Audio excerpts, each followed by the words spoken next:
Baik, bismillahirrahmanirrahim. Assalamualaikum warahmatullahi wabarakatuh. Alhamdulillah kita bertemu kembali. Pada video ini Bapak akan menyampaikan rangkuman tentang seluruh materi yang akan diujikan dalam UAS nanti ya, dalam ujian akhir semester. Baik, langsung saja kita mulai ini dari materi kelompok pertama atau di pertemuan ke-9 tentang transaksi pembayaran dan cara mengajukan pinjaman ya. Yang pertama, transaksi pembayaran yang di sini yang dimaksud adalah yang berkaitan dengan bank ya. Jadi bank ini adalah merupakan lembaga keuangan yang bersifat intermediasi. Jadi dia menghubungkan antara pihak yang kelebihan dana dengan pihak yang membutuhkan dana. Pihak yang kelebihan dana itulah orang-orang yang menyimpan uangnya di bank karena dia memiliki kelebihan dana, dia menyimpan uangnya di bank. Kemudian uang yang disimpan di bank ini nanti akan disalurkan kembali kepada yang membutuhkan, yaitu para kalangan usaha yang membutuhkan pinjaman untuk mengembangkan usahanya. Itu nanti akan pinjam di bank. Jadi bank itu berada di tengah-tengah, dia menghubungkan antara orang yang kelebihan dana dengan pihak yang membutuhkan dana ya. Itu yang disebut dengan intermediasi. Nah, fungsi bank yang pertama tadi adalah menghimpun dana atau namanya funding ya. Ini untuk yang kelebihan dana tadi, itu bisa berupa tabungan atau giro ya. Biasanya kalau giro itu dia dimiliki oleh perusahaan-perusahaan atau bisa juga individu, tapi lebih ke arah bisnis biasanya ya. Perbedaan dengan tabungan, kalau tabungan biasanya nanti itu ada untuk mengambil uangnya butuh ATM, dan untuk melihat saldonya kemudian keluar masuk uangnya itu butuh buku tabungan. Tapi kalau yang giro nanti dia untuk mengeluarkan uangnya itu butuh cek atau BG ya. Buku cek itu sendiri, kalau cek itu seperti apa ya, lembaran gitu ya. Nanti lembaran itu kita bawa ke uang, maka kita bawa ke bank, maka nanti bisa dicairkan menjadi uang gitu ya. Tapi kalau BG atau biliet giro atau biasa disebut cek mundur, itu kita bawa ke bank sama seperti lembaran tadi, kita bawa ke bank tetapi tidak bisa langsung dicairkan mendapatkan uang gitu ya, tapi dipindah bukukan langsung masuk ke rekening kita. Nanti dia minta nomor rekening Bapak berapa gitu. Jadi non tunai sifatnya. Jadi kalau cek tadi bisa langsung ditunaikan, tapi kalau BG sifatnya non tunai. Jadi ditransfer langsung, nanti dipindah bukukan istilahnya ya. Itu dia antara tabungan dan giro ya. Jadi dalam bentuk simpanan. Jadi kalau kita nyimpan uang di bank, kita akan mendapatkan jasa bunganya, kemudian kita akan aman ya, dan kemudahan pembayarannya karena kita bisa transfer antar bank dan seterusnya ya.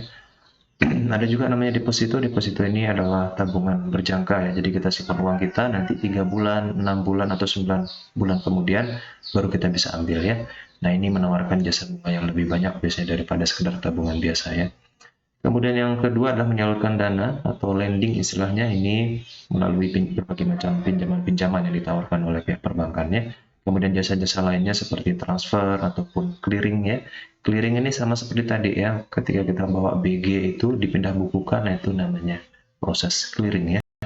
Kemudian jenis bank berdasarkan fungsinya ada bank umum, ya ini bank pada umumnya, dan kemudian ada bank perkreditan rakyat atau BPR namanya. Ini sama seperti bank pada umumnya, cuman dia lebih terbatas ya. Biasanya level kabupaten, hanya di satu kota, kemudian tidak bisa melayani transfer antar perbankan dan seterusnya.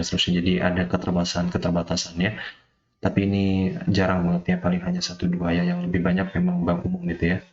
Kemudian dari sisi kepemilikan ada namanya himbara atau himpunan bank milik negara. Jadi bank-bank ini mayoritas sahamnya, modalnya dimiliki oleh pemerintah seperti Bank Mandiri, BNI, BRI, dan Bank BTN ya.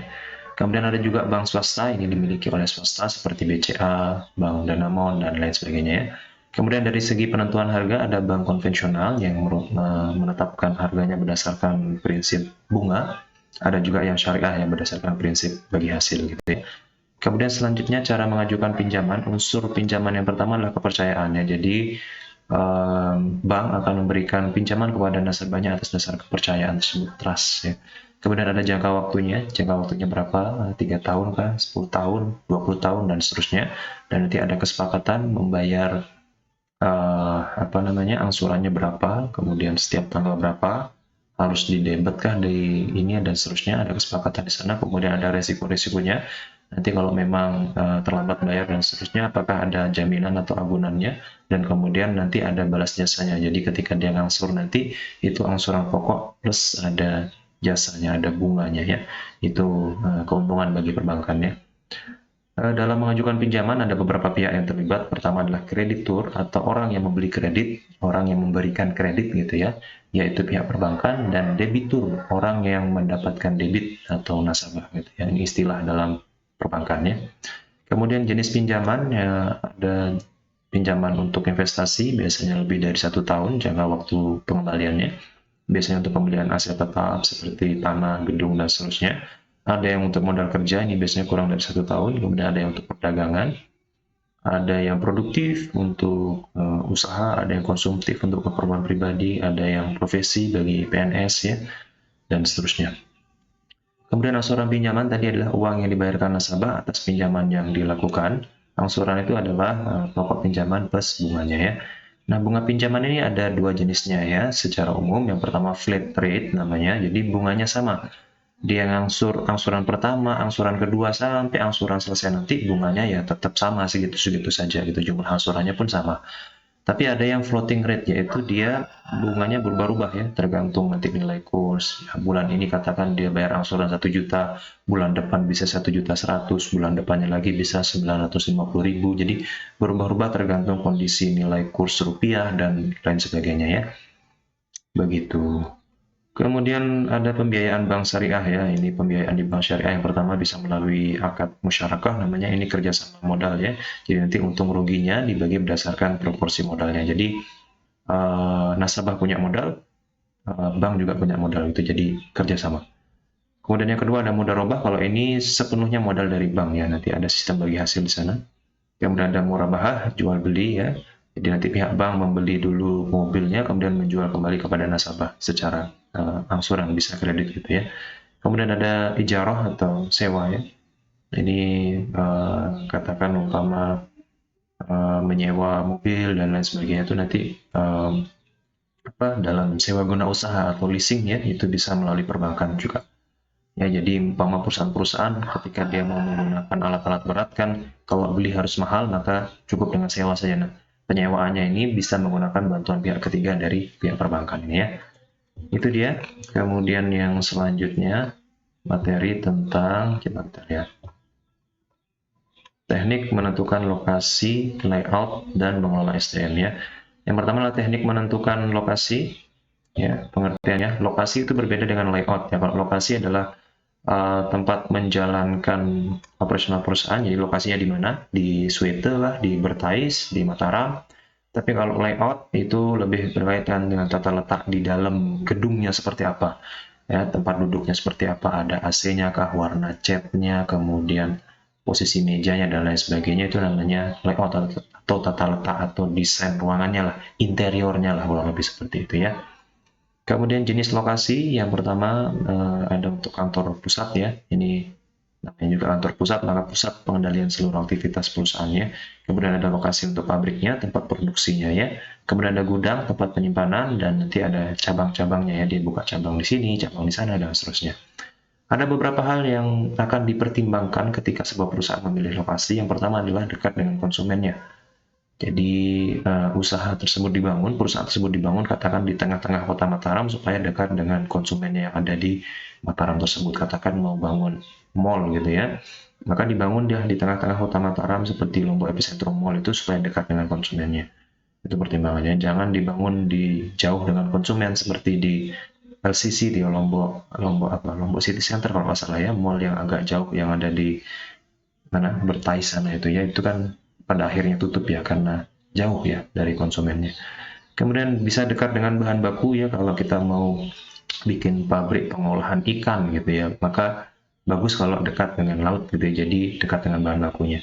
Ada juga dekat dengan tenaga kerja, umpama kita mau membangun usaha di bidang tenun ikat umpama ya, kita bisa bangun di dekat desa Sukarare gitu ya, karena banyak tenaga kerja yang memang ahli menenun di sana, kira-kira seperti itu ya.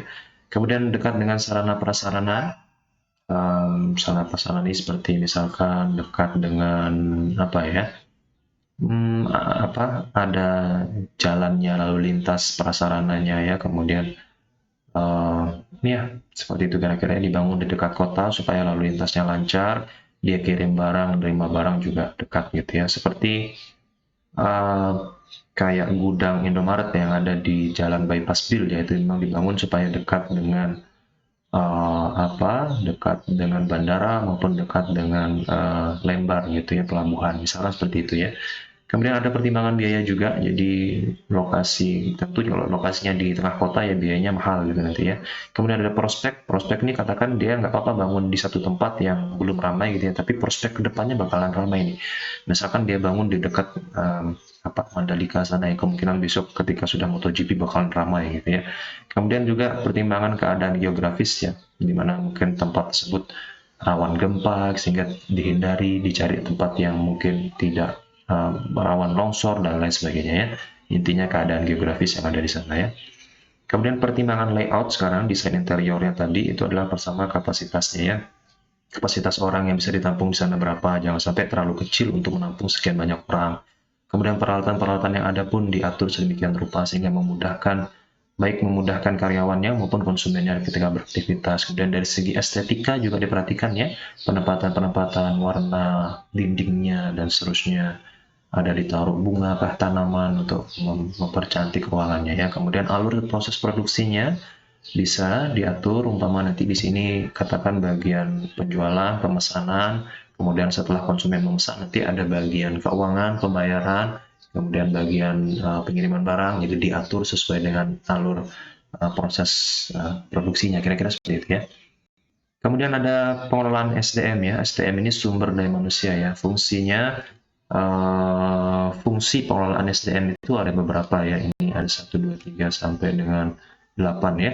Kita mulai dari yang pertama yaitu adalah analisis jabatan. Ini adalah sebuah riset yang diadakan untuk menganalisis jabatan tertentu. Nanti hasilnya adalah 2. Yang pertama adalah job description, jadi uraian tentang satu jabatan, katakan kasir gitu ya, kasir keuangan adalah orang yang memegang uang perusahaan, kemudian mengeluarkan uang perusahaan, itu namanya job deskripsi yang menguraikan satu jabatan dalam posisi tertentu. Kemudian job qualification atau spesifikasi jabatan, jadi kalau kasir minimal S1 manajemen keuangan, S1 akuntansi, dan seterusnya ya. Itu job kualifikasinya. Kemudian perencanaan, jadi nanti setelah analisis jabatannya sudah selesai, bagian kasir tadi ini uraiannya, ini spesifikasinya, kemudian direncanakan berapa sih jumlah kasir yang kita butuhkan. Ini tergantung juga pada struktur organisasi kita ya. Kalau mungkin perusahaan kecil ya maka kasirnya mungkin cukup 1. Kalau perusahaan sudah besar nanti kasirnya bisa lebih dari 1 gitu ya. Kemudian untuk memenuhi jumlah tenaga kerja tersebut harus diadakan pengadaan rekrutmen ya, rekrutmen pegawai. Rekrutmen pegawai ini yang pertama bisa internal, jadi memang orang-orang yang sudah ada di perusahaan tersebut diberdayakan gitu ya. Ada yang dipromosikan supaya bisa naik jabatan gitu ya. Kemudian ada yang dimutasi, dipindah jabatannya, atau ada yang demosi, diturunkan jabatannya. Intinya dia memanfaatkan orang yang sudah ada di sana. Yang kedua eksternal, yaitu nyari dari luar ya, membuka lowongan kerja, nanti ada seleksi, ada pelatihan sampai dengan penempatannya. Selanjutnya pelatihan dan pengembangan ini nanti kalau sudah didapatkan calon karyawannya ya sudah melalui proses seleksi, kemudian nanti dilatih dulu bagaimana cara menjadi seorang kasir, kemudian dan seterusnya sampai dia siap dipekerjakannya. Kemudian selanjutnya nanti ada kompensasi kalau dia sudah bekerja, nanti tentu dia akan mendapatkan upah atau gaji baik dalam bentuk uang maupun dalam bentuk non uang. Non uang itu bisa kendaraan, bisa dia dikasih HP, bisa dia dikasih dan lain sebagainya ya. Kemudian perencanaan karir nanti ada evaluasi kinerja, kasir itu akan dinilai kinerjanya baik atau buruk. Kalau baik ya dia terus di sana atau bahkan bisa naik nanti jadi manajer keuangan umpama.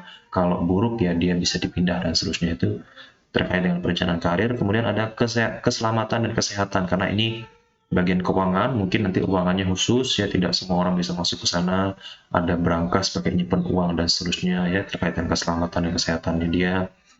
Baik secara fisik ya, mungkin nanti ada tim pengamanannya, security-nya dan seterusnya. Kemudian baik juga secara mental ya, secara mental dalam artian tidak ada tekanan-tekanan dalam bekerja dan seterusnya ya. Kemudian yang ke-8 adalah pemutusan hubungan kerja ya. Jadi ini penting juga dibahas dalam SDM ya. Di suatu saat nanti karyawan tersebut pasti akan berhenti bekerja ya, baik karena pensiun maupun mengundurkan diri atau memang dipecat ya karena melakukan satu pelanggaran nanti ya. Oke, lanjut. Sekarang ini tentang pasar, pemasaran, dan strategi pemasarannya. Baik, Nah, kita singkat-singkat saja ya. Baik, pasar dan pemasaran, pengertiannya pasar adalah tempat bertemunya penjual dan pembeli ya. Kalau pemasaran adalah kegiatan menciptakan pasar tersebut ya, memenuhi keinginan dan kebutuhan konsumennya ya. Jenis pasar ada dua, ada pasar nyata dan ada pasar potensial ya. Kalau yang nyata itu dia ada kemauan dan kemampuannya. Ya saya mau beli ayam goreng gitu ya, dia mau dan dia punya duitnya gitu. Tapi kalau pasar potensial dia hanya sekedar mau saja ya, belum punya duitnya gitu ya. Kemudian ada kelompok pasar, ada kelompok pasar konsumen akhir, jadi dia jual barang langsung ke konsumen akhirnya, dia jual ayam gorengnya langsung ke orang yang mau makan ayam goreng gitu ya. Kemudian kalau yang industrial nanti dia jual ayam, kemudian ayam itu diolah lagi menjadi nugget kah, jadi apa gitu. Kemudian ada reseller, kalau reseller dia dijual nanti dijual kembali begitu ya, namanya juga reseller ya. Atau dia jual ke pemerintahan juga bisa ya. Ada permintaan dan penawaran. Permintaan ini adalah keinginan yang didukung daya beli. Kalau penawaran yang jumlah barang yang ditawarkan produsen. Kalau permintaan ini dari sudut pandang konsumennya. Gitu ya, berapa jumlah barang yang ingin dibeli oleh konsumennya ya. Nah, jumlah permintaan ini tergantung pada harga barang itu sendiri ya. Kalau harga barang yang murah ya banyak permintaannya ya. Itu hukum permintaannya. Sebaliknya kalau harganya mahal ya sedikit orang yang mau beli ya, sedikit permintaannya ya, tergantung juga pada pendapatannya ataupun selera masyarakat ya. Kemudian kalau penawaran ini dari sisi produsennya, kalau di sini semakin mahal satu barang justru semakin banyak akan ditawarkan, semakin banyak dijual oleh produsennya dengan harapannya semakin banyak keuntungannya gitu ya. Kemudian teknologi juga berpengaruh ya terhadap jumlah penawaran. Kalau teknologinya sudah canggih gitu ya sehingga dia bisa memproduksi banyak barang, bisa ditawarkan lebih banyak. Biaya produksinya juga, kalau biaya produksinya rendah ya jumlah barang yang bisa diproduksi banyak juga yang bisa ditawarkan ya. Kemudian ada strategi STP, namanya singkatan dari segmenting, targeting, dan positioning. Ya, segmenting itu sendiri membagi pasar menjadi beberapa kelompok, disegmentasikan gitu ya. Ini segmentasi pasar untuk wanita, ini untuk pria, ini untuk anak-anak, ini untuk dewasa, dan seterusnya. Itu berdasarkan demografis, dari usia ataupun jenis kelamin. Atau berdasarkan geografisnya.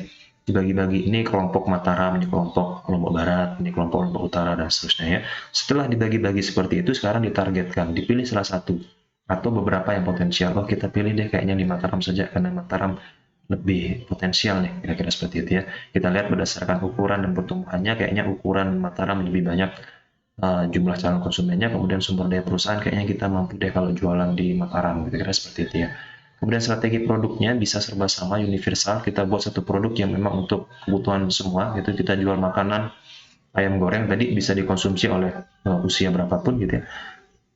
Atau kita bikin serba aneka, nanti ada makanan untuk makanan bayi, ada makanan dewasa, ada makanan lansia, mungkin bisa seperti itu ya. Kemudian selanjutnya adalah positioning, menempatkan diri di benak konsumen ya.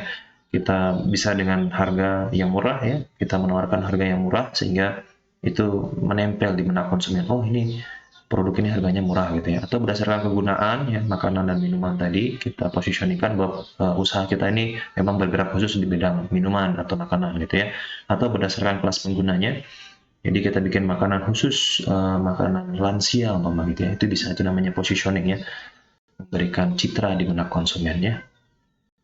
Selanjutnya strategi pemasaran ya, pengertiannya.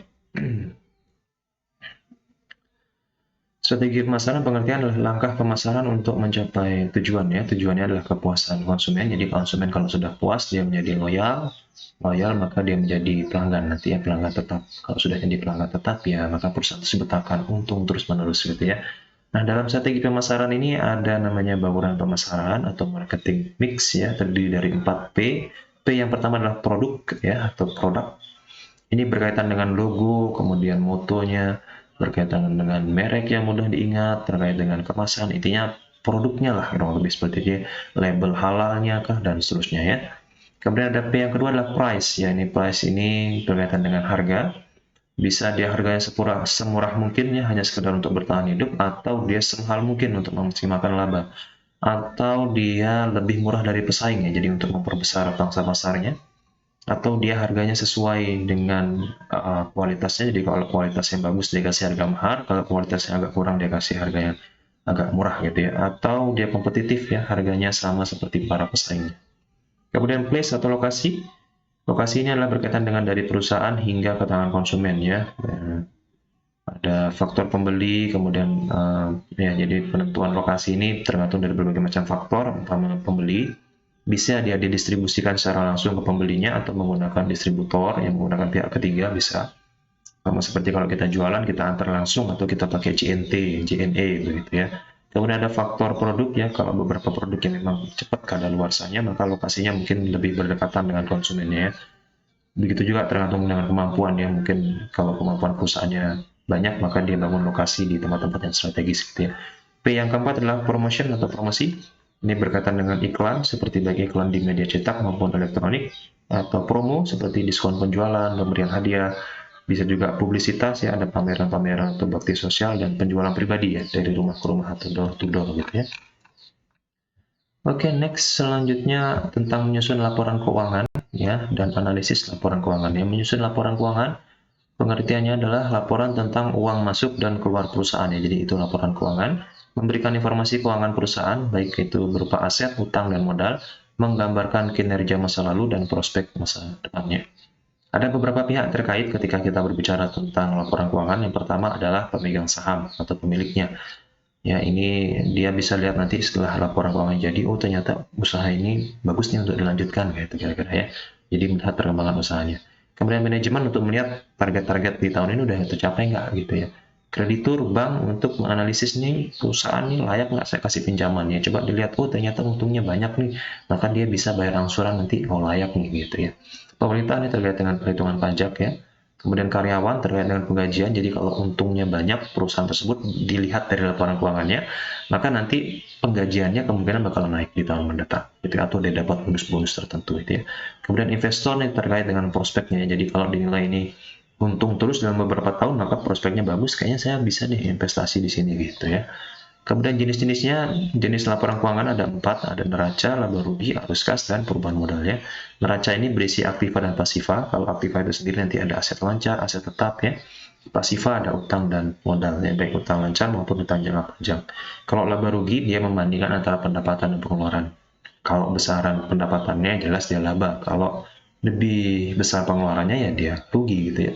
Kalau arus kas ini menggambarkan saldo kas hariannya. Di hari itu berapa sih uang yang tersisa, itu nanti dilihat dari arus kas. Kalau perubahan modal dari tahun ke tahun. Modalnya bertambah besar kah atau tambah kecil gitu ya.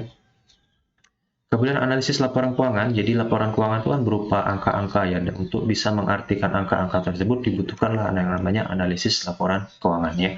Menggunakan pendekatan rasio keuangan. Yang pertama namanya rasio likuiditas. Ini bisa mengukur kemampuan membayar utang jangka pendek perusahaan ya. Ini nanti dilihat dari aktiva lancar dibagi dengan utang lancar. Bisa juga dinilai solvabilitasnya, kemampuan bayar utang jangka panjangnya. Jadi kalau kemampuan bayar utang jangka pendeknya bagus gitu ya, maka perusahaan tersebut dinilai bagus gitu ya. Begitupun dengan kemampuan membayar utang jangka panjangnya ya.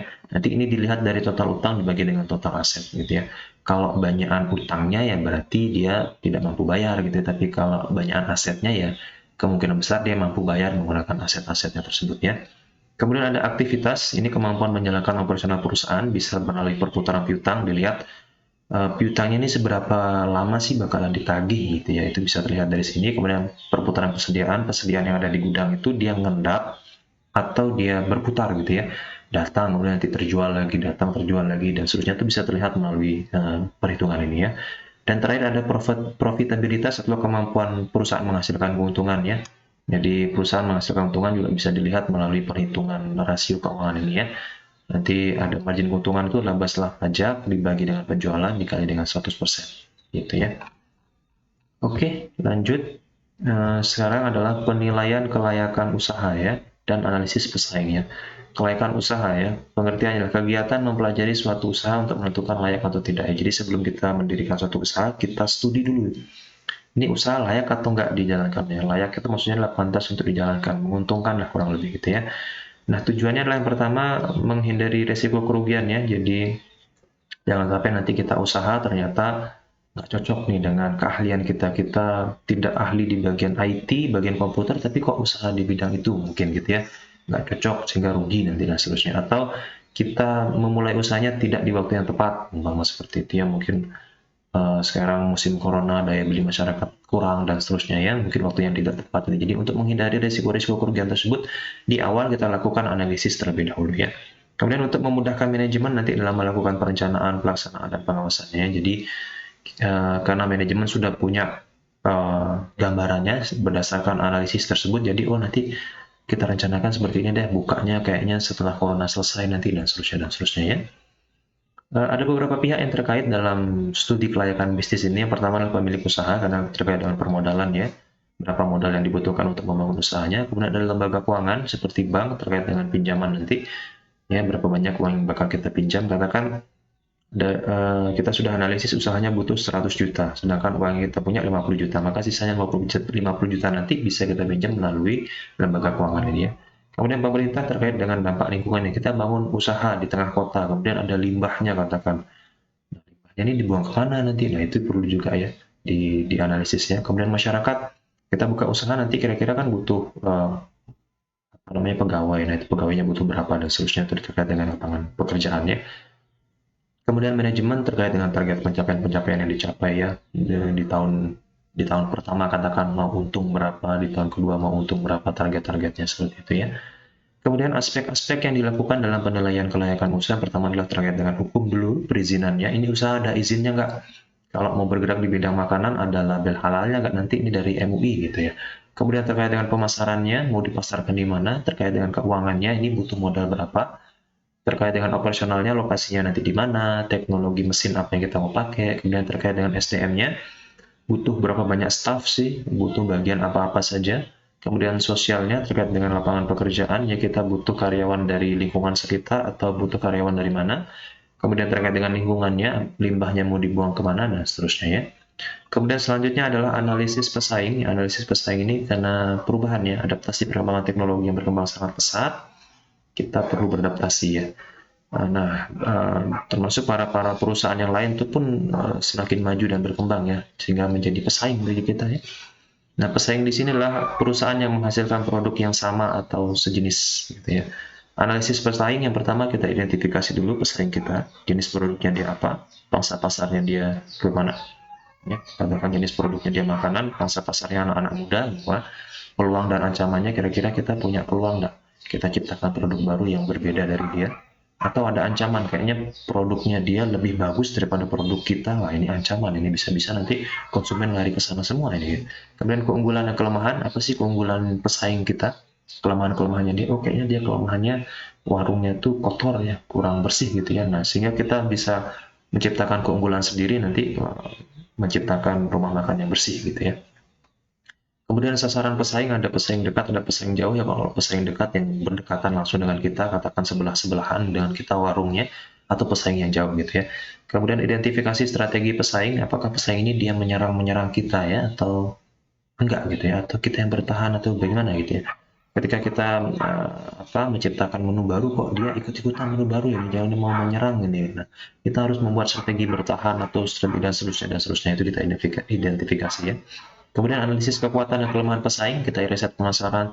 Kira-kira dia pakai teknologi apa ya? Dia kayaknya masaknya tuh pakai sistem apa begitu kok rasanya bisa enak gitu ya. Apa dipanggang dulu, apa bagaimana gitu ya. Sumber daya manusia, apakah dia pakai koki dari hotel tertentu mungkin, dan seterusnya itu kita bisa analisis. Kemudian kita bisa identifikasi reaksi pesaing. Kita coba turunin harga nih, dia ada respon apa nggak nanti? Apa dia jangan-jangan ikut nurunin harga juga ya? Atau coba kita berikan hadiah nih, beli satu gratis satu gitu, atau kita cuma buka cabang baru dan seterusnya untuk melihat reaksi pesaing gitu ya.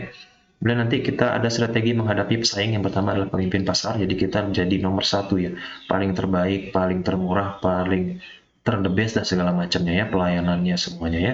Atau kita mau jadi penantang pasar ya, kita bersaing secara aktif. Kalau katakan di sana nanti ada yang memang warung yang memang paling laris gitu ya, kita lihat dia buka menawarkan menu ayam goreng, kita tawarkan juga ayam goreng, bebek goreng kita tawarkan. Pokoknya kita bersaing secara aktif gitu ya. Kemudian kalau pengikut pasar dia bersaing secara pasif ya. Kalau yang tadi itu bersaing secara aktif, ketika si pemimpin pasarnya bikin ayam goreng, si penantang pasar bakalan bikin ayam goreng juga, tapi yang lebih bagus, yang lebih hebat itu untuk menyaingi, untuk menantang dia. Kalau yang pengikut pasar, dia ngikutin persis sama seperti apa yang dilakukan pemimpin pasar tadi itu ya. Kemudian ada yang relung pasar ya. Kalau orang-orang pada jualan ayam goreng ya dia jualan telur puyuh umpama gitu ya. Pokoknya beda sendirilah ya. Dia nggak ngikut orang kebanyakan tapi menciptakan pasarnya sendiri walaupun pasarnya tersebut kecil gitu ya. Seperti itu. Kemudian masih ada berapa materi ini? Kayaknya masih ada 2 lagi ya.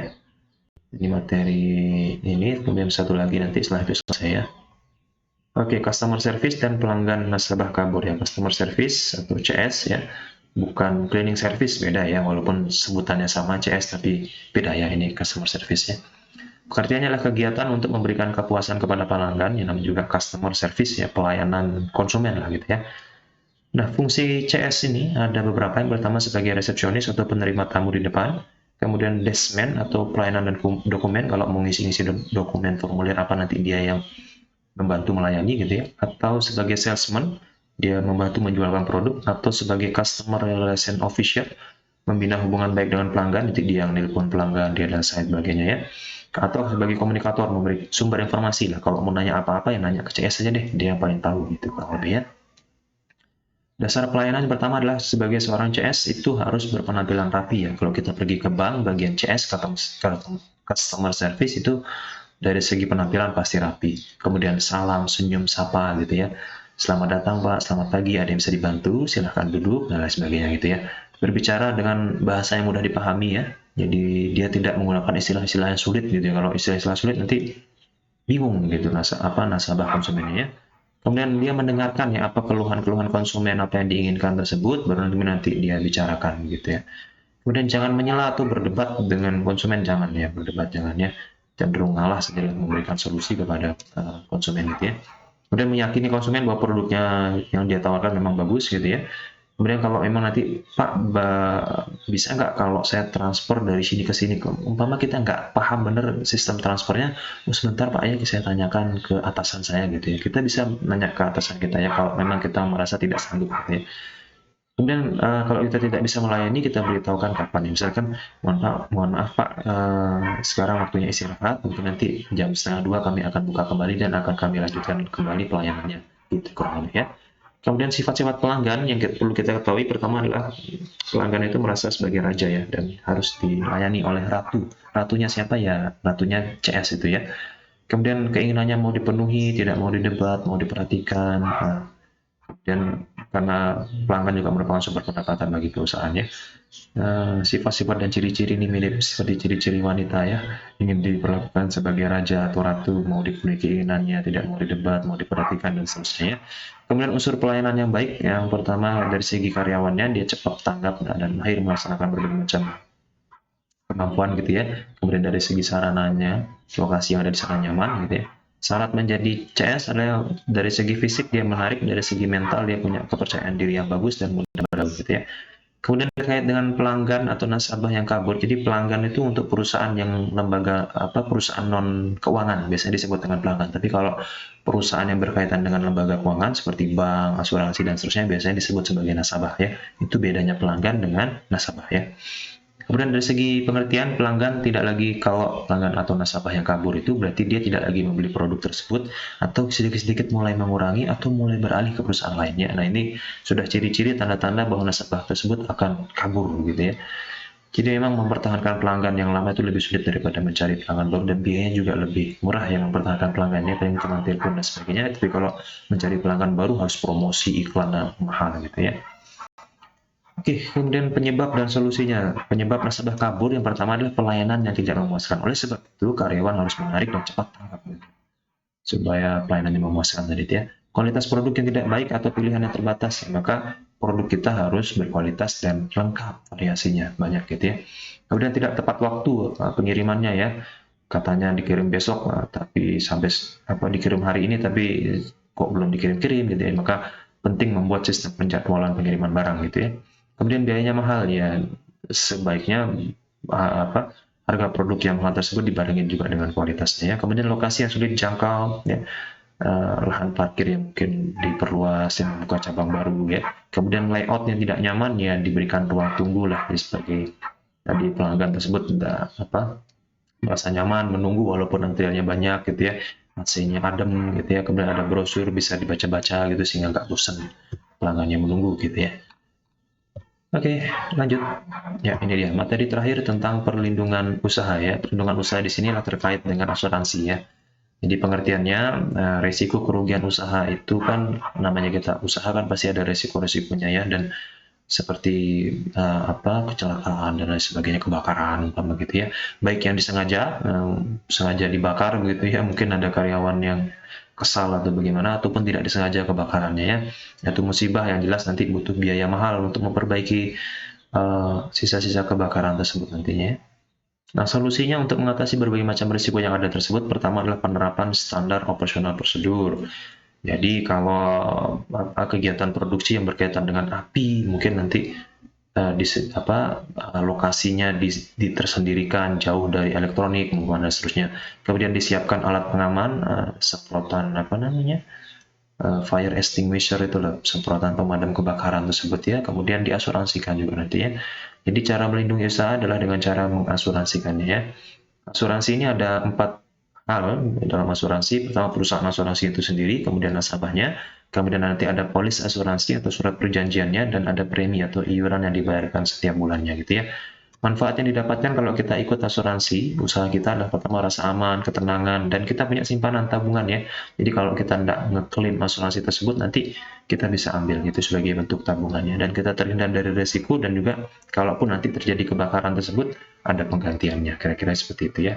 Nah, jenis resiko kerugian ini yang secara umum adalah ada resiko jiwa ya, terkait dengan kecelakaan karyawannya kah dan seterusnya, atau kehilangan harta ya, terjadi pencurian mesin atau uang kas perusahaan, atau kerusakan harta tiba-tiba kebakaran bagian lokasi pabriknya gitu, atau penggantian ganti rugi umpama ada driver supir kita yang ngantar barang tiba-tiba dia nabrak orang sehingga harus ganti rugi. Nah, itu termasuk juga jenis resiko ya. Atau berdasarkan pihak asuransinya, kalau berdasarkan pihak asuransi resiko dibagi menjadi 3. Pertama, resiko murni seperti kebakaran, kecelakaan tadi. Ada resiko spekulatif. Resiko spekulatif ini terkaitan dengan untung rugi ya. Dia perusahaannya bisa untung, bisa rugi. Misalkan terkait dengan perubahan kurs mata uang ya, gitu-gitu deh ya. Yang nggak tentu, kadang sekarang kursnya sekian, besok kursnya sekian, gitu kan. Sekarang untung, besok rugi gitu ya. Tapi kalau risiko murni tadi kebakaran gitu, pasti rugi lah, namanya orang kebakaran kan. Tapi kalau risiko spekulatif bisa rugi, bisa untung gitu ya. Kemudian ada risiko individu terkait dengan pribadinya, umpama karyawannya sakit, atau terkait dengan harta, nanti ada pencurian uang kas, atau tanggung gugat ya, ada ganti rugi gitu ya, umpama nanti ternyata perusahaan tersebut mencemari lingkungan yang ada sekitar sehingga dituntut ganti rugi gitu ya. Itu juga termasuk ke dalam resiko gitu ya. Oke, demikianlah materinya sampai sini. Sekian dan terima kasih. Assalamualaikum warahmatullahi wabarakatuh.